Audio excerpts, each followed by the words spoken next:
Bonjour à toutes et à tous, je suis heureux de vous retrouver. Alors, j'ai décidé donc aujourd'hui de faire un tirage avec l'oracle de la Triade pour voir comment vont évoluer les négociations avec proposition d'un accord de cessez-le-feu entre l'Ukraine et la Russie. Accord qui a été négocié récemment en Arabie Saoudite avec les représentants donc, de l'Ukraine et ceux des États-Unis. Alors, je suis obligé de refaire la vidéo que j'avais initiée parce que j'ai eu un souci avec mon téléphone. Je ne l'avais pas redémarré comme il faut, et du coup, la vidéo n'a pas été enregistrée. Avant tout, je tiens aussi à vous dire que il ne faut pas prêter écho à tout ce qu'on peut vous raconter sur les méchants RU2SES qui vont venir avec leurs chars envahir l'Europe comme l'ont fait les Allemands en 1939. Parce que, en ce qui me concerne, je pense que c'est parfaitement irréaliste.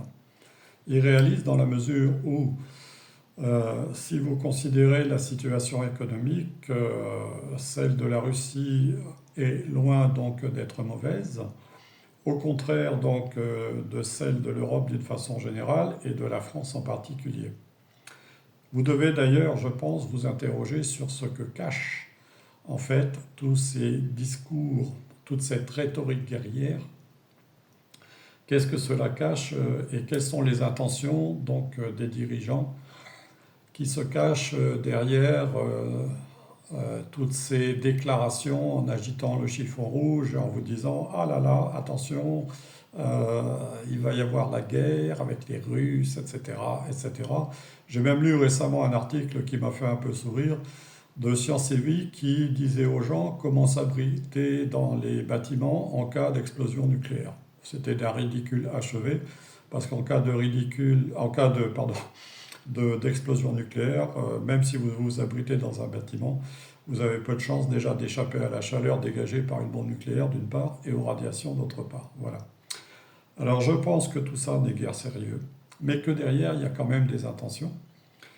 Et je tiens aussi à vous dire que la Russie est un pays qui fait quand même 30 fois la surface de la France et qu'avec la longueur kilométrique des frontières qu'elle doit défendre, il lui faut déjà déployer des effectifs considérables, d'une part, et d'autre part, on ne fait pas la guerre comme ça parce qu'il faut déjà toute une préparation logistique, il faut déjà une armée considérable, bien entraînée, et disons que pour venir avec du matériel chargé par exemple sur des wagons russes en Europe, eh bien ce matériel de toute façon serait bloqué aux frontières des pays baltiques qui ont le même écartement des rails qui fait 1,52 m parce que en Europe, nous n'avons pas du tout le même écartement des voies ferrées, nous avons un écartement de 1,44 m.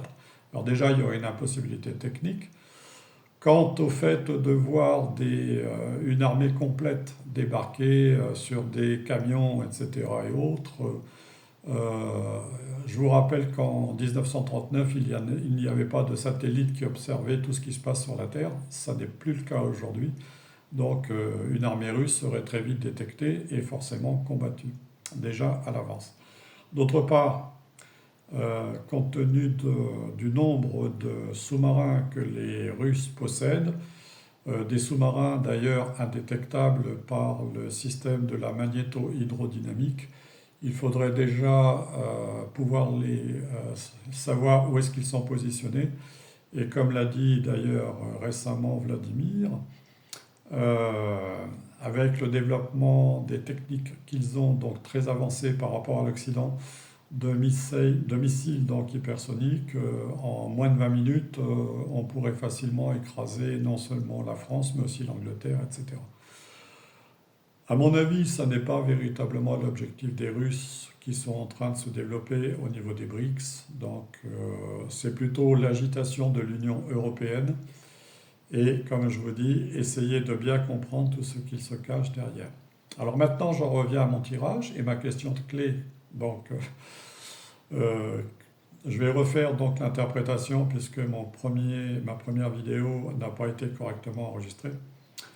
J'ai demandé donc quelle allait être l'évolution de cet accord donc de cessez-le-feu qui a été négocié donc déjà entre les Ukrainiens et les États-Unis et savoir quel va être son développement par rapport à la Russie. Eh bien personnellement déjà, avant même d'avoir fait le tirage, moi je pensais que ça n'allait pas forcément aboutir dans l'immédiat. Et vous voyez la première carte qui donne l'ambiance ici, avec l'oracle de la triade, c'est malheur. Malheur qui rappelle bien sûr le malheur de ces populations donc, et de ces militaires, sans compter les mercenaires donc, qui ont trouvé la mort, vous voyez, à travers ce conflit sanglant qui dure maintenant depuis plus de 3 ans. Et là, vous voyez, on est déjà bien dans l'ambiance de la situation. Alors, qu'est-ce qui va aller contre cet accord? Eh bien, vous voyez, j'ai la carte naissance de l'oracle triade qui est entourée de symboles astrologiques et avec aussi donc le symbole de Mars ici avec le triangle du feu et le symbole de Vénus avec le triangle de l'eau. Donc à mon avis, il va être très difficile déjà de réussir à trouver des négociations qui soient équilibrées compte tenu des exigences des unes et des autres, des uns et des autres.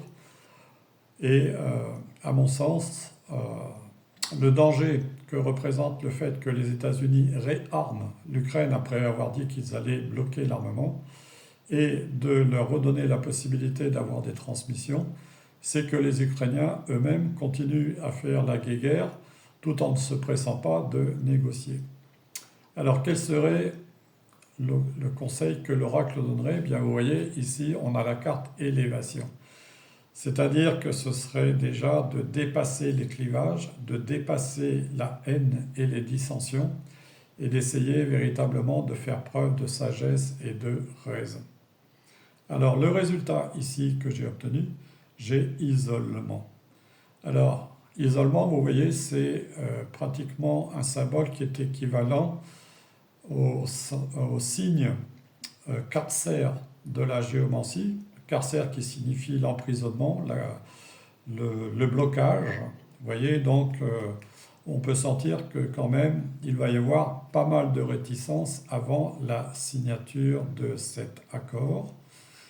Et ici, en carte synthèse, j'ai la carte de la tentation. Donc vous voyez, on peut dire que cet accord, quelque part, il n'est pas forcément sincère et que derrière, vous voyez, il y a le serpent de la tentation avec certainement des objectifs cachés derrière tout cela. Lesquels, personnellement, je ne le sais pas, mais je ne pense pas que les deux camps soient aussi sincères que l'on peut le penser et qu'à mon avis, la Russie, elle, va essayer d'obtenir des négociations, mais avec le maximum d'avantages. Voilà, c'est ce que je voulais vous exposer.